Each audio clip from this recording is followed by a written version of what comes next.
Hey guys, welcome back to my channel. In today's video, I'm going to show you how to see card number on Google Pay. Many people ask this question because Google Pay does not show your full card name directly like normal debit card or credit card.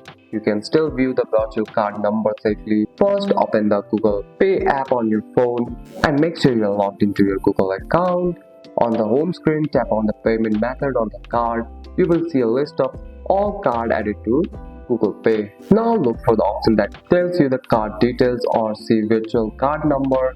Tap on it. You may need to enter your phone lock, PIN, fingerprint or Face ID or your Google account password. Once it's verified, virtual card will appear. You can see virtual card number, expiry date, CVV number. Important thing to know, there is not real card number, it's a virtual number used to protect your card during the online payment. This keeps your money safe. And that's it. That's all for today's video, guys. If you found this video helpful, drop a like and subscribe for more videos. Thanks for watching. See you in the next one.